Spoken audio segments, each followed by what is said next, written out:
Hello every day, मेरा नाम प्रवीण है and I welcome you at free online coaching in Bhagwan study centre.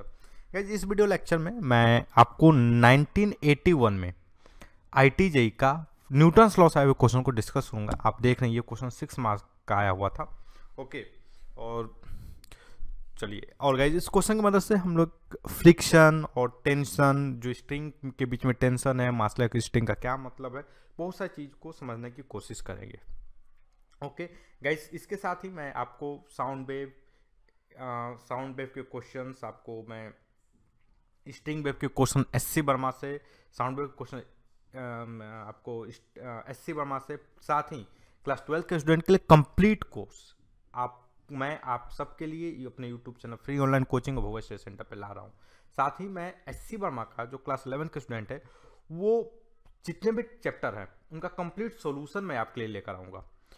Guys, आप चाहते हैं कि मेरे द्वारा बनाए हुए वीडियो के बारे में आपको अब पता चले, इन्फॉर्मेशन मिले, अपडेट मिलता रहे, तो जो मेरा फेसबुक पेज है भगवान स्टडी सेंटर, या फिर मेरा जो यूट्यूब चैनल है फ्री ऑनलाइन कोचिंग भगवान स्टडी सेंटर, इसको सब्सक्राइब कीजिए, फेसबुक पेज को लाइक कीजिए। ओके, चलिए मैं क्वेश्चन पढ़ता हूँ। क्वेश्चन क्या है कि masses M1, this is M1, okay, M2, ये हो गया M2 and M3 are connected by string of negligible masses. ये देखो, ये एक इंपॉर्टेंट इंफॉर्मेशन दिया गया स्ट्रिंग के बारे में, स्ट्रिंग ऑफ नेग्लिजिबल मास। तो ये जो स्ट्रिंग है इनका मास 0 है, नेग्लिजिबल है, ठीक ना, विच पास ओवर मासलेस एंड फ्रिक्शनलेस पुली। ये भी एक इंपॉर्टेंट इंफॉर्मेशन है, जो पुली है वो मासलेस एंड फ्रिक्शनलेस है, ये जो पुली है। Okay, P1 and P2 as shown in the figure, ये फिगर में है। Okay, as the masses move such that the portion of string between P1 and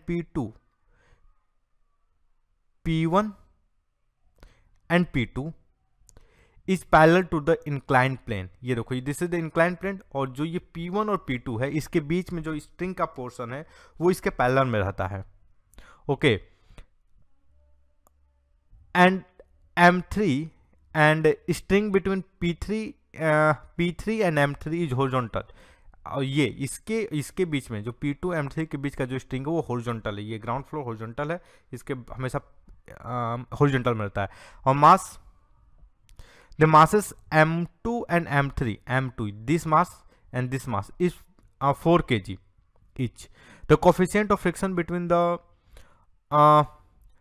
masses and surfaces 0.25, जो coefficient of friction है। The inclined plane makes an angle of 35 degree with the horizontal, ये angle 35 degree है।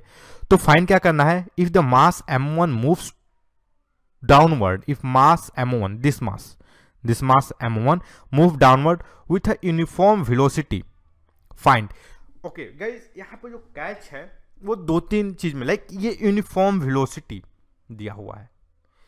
Uniform velocity कब possible है? This means acceleration is 0। Acceleration क्या होना चाहिए? 0, then velocity uniform is possible. Okay, acceleration 0 मतलब इस M1 का एक्सेलरेशन शुड बी 0। M1 का एक्सेलरेशन 0 है, इसका क्या मतलब है? इसका मतलब है कि M2 का एक्सेलरेशन भी 0 होगा और M3 का भी। क्यों? Why? If acceleration of M1 is equal to 0, then acceleration of M2 is equal to acceleration of M3 is equal to 0। Why? आप इसको कमेंट सेक्शन में लिखिए, और इसका हिंट मैं दे रहा हूं, the string is mass.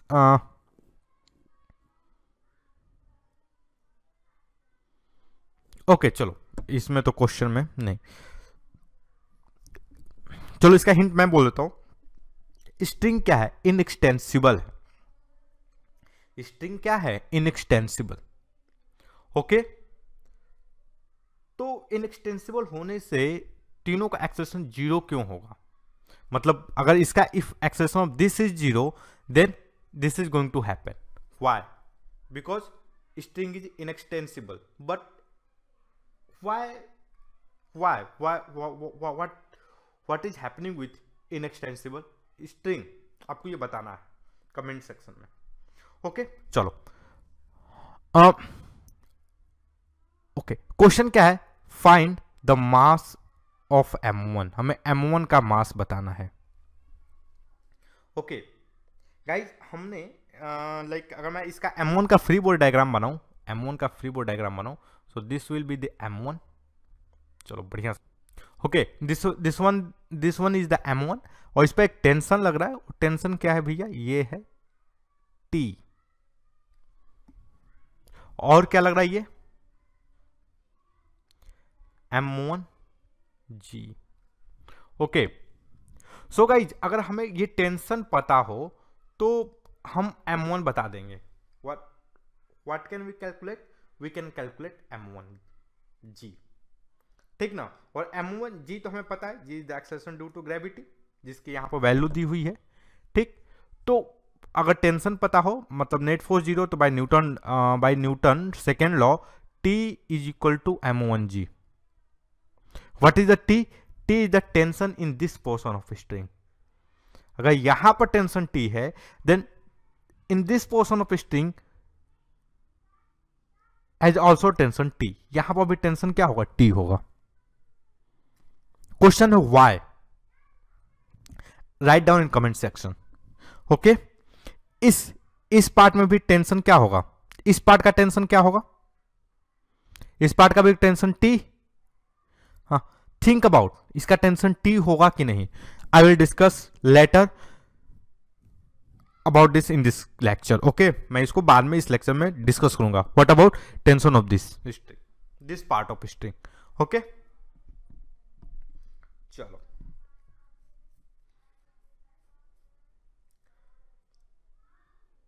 Okay guys, तो एक चीज कंफर्म है कि अगर इसका एक्सेलरेशन 0 है तो इसका भी एक्सेलरेशन क्या होगा, 0। और गाइज ये यूनिफॉर्म वेलोसिटी है, इसकी वेलोसिटी क्या है, यूनिफॉर्म, मतलब फ्रिक्शन फोर्स तो लगना तय है। इस M3 पे तो फ्रिक्शन फोर्स लगना तय है। और किधर फ्रिक्शन फोर्स किधर लगेगा, फ्रिक्शन फोर्स इसके जो मोशन को अपोज करेगा। गाइज अगर ये डाउनवर्ड आ रहा है, ये डाउनवर्ड आ रहा है, तो इसका मतलब क्या है कि ये किधर मूव कर रहा होगा, इस डायरेक्शन में। ओके, तो गाइज अगर ये डाउनवर्ड आ रहा है तो ये जो है इस डायरेक्शन में मूव कर रहा होगा। मूव कर रहा है मतलब इसमें मोशन है, तो फ्रिक्शन किधर लगेगा, इस डायरेक्शन में।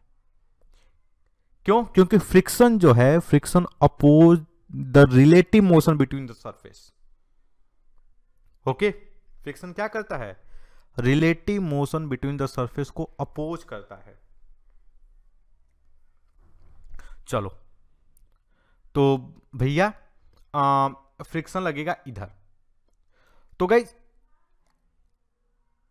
इसका अगर मैं ये M3 का फ्री बॉडी डायग्राम बनाऊं, अगर मैं M3 का फ्री बॉडी डायग्राम बनाऊं, this is my M3। Okay, तो इस पर इस डायरेक्शन में क्या लग रहा है, फ्रिक्शन। और इस डायरेक्शन में क्या लग रहा है, T1। इसमें जो सपोज कोई इसमें टेंशन T1 है। ओके, T1 लग रहा है। तो गाइज और ये यूनिफॉर्म वेलोसिटी है क्योंकि इसका एक्सेलरेशन 0 है। Then T1 is equal to F। What is the F? ये F जो होगा, जो फ्रिक्शन होगा, वो मैक्सिमम लगेगा because it is in motion. जो F की वैल्यू होगी क्या होगी, F मैक्सिमम होगी। तो गाइज हमें यहां से T1 पता चल गया, पता चल जाएगा। अगर मैं इसका फ्री बॉडी डायग्राम बना दूं तो इस पे क्या लग रहा है, एक M3G लगेगा और ऊपर क्या लगेगा, नॉर्मल रिएक्शन। तो F जो होगा बेसिकली, F मैक्सिमम जो होगा, और यही मैक्सिमम, यही फ्रिक्शन फोर्स भी होगा, वो होगा mu N. What is the mu, 0.25। तो फ्रिक्शन फोर्स जो होगा क्या होगा, चलो मैं लिख देता हूं, friction force is equal to 1/4 mu की वैल्यू हो गई, और एन की वैल्यू वो होगी 4 इंटू जी। 4 से 4 cancel, so F will be G। तो गाइज यहां पर टेंशन मतलब T is equal to F because net acceleration 0, T minus F is equal to M into A। Why? Because acceleration is 0, हमने discuss किया था इसका acceleration 0 होगा। मैं बोला था कि आप कमेंट सेक्शन में लिखकर दिखाइए, लिखिए क्यों एक्सेलरेशन 0 होगा।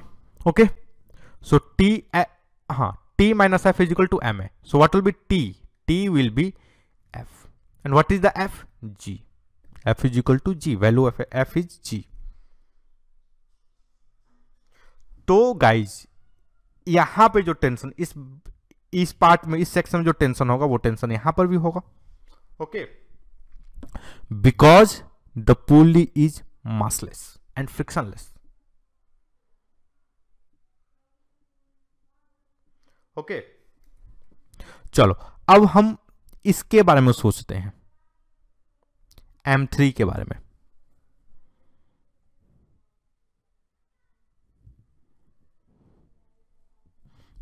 देखो गाइज, हमने इसको सॉल्व कर दिया। Tension in the horizontal portion of the string is, tension in the horizontal portion of the string is जी।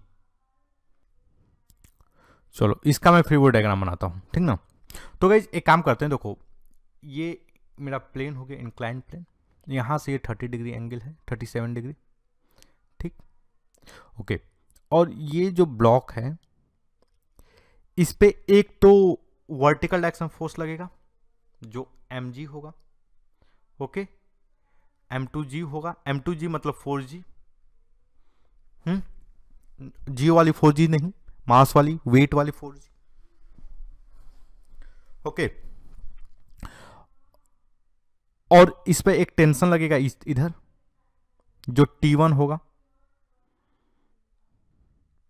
और इसकी वैल्यू g आ रही है, हमने यहां से कैलकुलेट किया था, ठीक। और गाइज इधर एक टेंशन लगेगा, इसकी वैल्यू हमें पता नहीं है, दिस इज द T1, और इस डायरेक्शन में फ्रिक्शन फोर्स भी इधर ही लगेगा। फ्रिक्शन फोर्स में श्योरली बोल रहा हूं कि friction force is going to act in this direction. क्यों?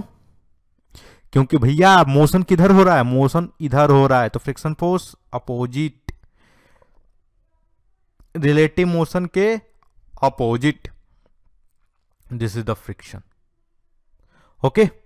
और ब्लॉक पे एक नॉर्मल रिएक्शन लगेगा, okay guys. So this angle is 37 degree, तो दिस एंगल इज 90, ठीक। ये एंगल थीटा है, तो दिस ये वाली एंगल भी क्या होगी 37 डिग्री, ये वाली एंगल क्या होगा भैया 53, तो ये ऑटोमेटिक क्या बन जाएगा 37। ओके गाइज, अब एक काम करता हूं, मैं कंपोनेंट निकालता हूं, जो 4G है ना इसका कंपोनेंट निकालता हूं, ठीक ना। तो इसका इस डायरेक्शन में जो कंपोनेंट आएगा वो क्या होगा 4G cos 37, 4G cos 37, और इस डायरेक्शन में जो कंपोनेंट आएगा वो क्या होगा, वो होगा 4G sin 37, ओके गाइज। और इधर इधर इधर ये क्या होगा, this is the normal reaction, इस डायरेक्शन में नॉर्मल रिएक्शन होगा n, और दिस इज द फ्रिक्शन। तो गाइज यहां पर जो फ्रिक्शन की जो वैल्यू होगी वो मैक्सिमम होगी, क्यों, because there is the motion, okay, there is the relative motion, not only motion, relative motion between, okay guys. तो जो फ्रिक्शन फोर्स जो होता है, फ्रिक्शन फोर्स की जो वैल्यू होगी, मैक्सिमम जो फ्रिक्शन फोर्स की वैल्यू होगी वो क्या होगा, वो होगा म्यू एन। और what is the value of N, देखो मैं वैल्यू ऑफ एन जो होगा वो होगा 4G cos 37, क्यों, write down in comment section, क्यों होगा n is equal to 4G cos 37, आपको इसको लिखना है, बताना है, ठीक, कमेंट सेक्शन में इसको लिखिए। चलो मैंने ये कर दिया, ओके। तो हमारे पास क्या होगा, मतलब फ्रिक्शन भी हम जान गए, फ्रिक्शन बेसिकली क्या होगा G cos 37, बिकॉज म्यू की वैल्यू क्या है 0.425, मतलब 1/4, तो ये ऑटोमेटिक क्या आ जाएगा G cos 37। तो गाइज अगर मैं अगर लिखूं जो कैपिटल T है, जो T है, T इज इक्वल टू क्या होगा T1 प्लस G cos 37, ये किसकी वैल्यू है फ्रिक्शन फोर्स की, plus 4G sin 37, okay guys, तो ये क्या होगा, ये हमारा होगा t। अगर इसको सॉल्व करें देन व्हाट वी गेट, देखो t1 की वैल्यू क्या है, g है। चलो तो मैं g लिख ही देता हूं इसको, ठीक ना। मैं थोड़ा यहाँ, चलो इसको हटा काट कर ऊपर, तो t इज इक्वल टू क्या हो गया, g, this is the g is the value of t1 plus g cos 37 plus 4g sin 37। Okay चलो अब g यहां से कॉमन ले लूं अगर मैं, तो what I get 1 plus cos 37 plus 4 sin 37। तो ये क्या हो जाएगा, g 1 cos 37 क्या होगा, ये होगा 4/5 प्लस 3/4 इंटू 3/5। ओके गाइज, अगर आप इसको सॉल्व करोगे then you will get g, और यहां पाएगा 5 प्लस 4 प्लस 12, तो 12 4 16 5 21, तो g इंटू 21/5 क्या होगा ये, this is the t। Okay, t is equal to 21/5 into g। तो what is the question, mass m1 बताओ। सो दिस वैल्यू क्या होगा, ये m1g होगा। भाई इक्विलिब्रियम में है ना, क्या ये इक्विलिब्रियम में, हमने पहले ही कोर्स देखा था कि दिस यहां पे जो टेंशन होगा t, वो क्या होगा m1g। So g to g cancel, so what will be the m1, m1 will be 4.2 kg। So that's all guys, I hope कि ये जो मेरा वीडियो लेक्चर है आपकी स्टडी में हेल्पफुल होगा। And guys if you like my video then don't forget to subscribe my YouTube channel free online coaching and Bhogwa study centre. Thank you for watching, have a nice day.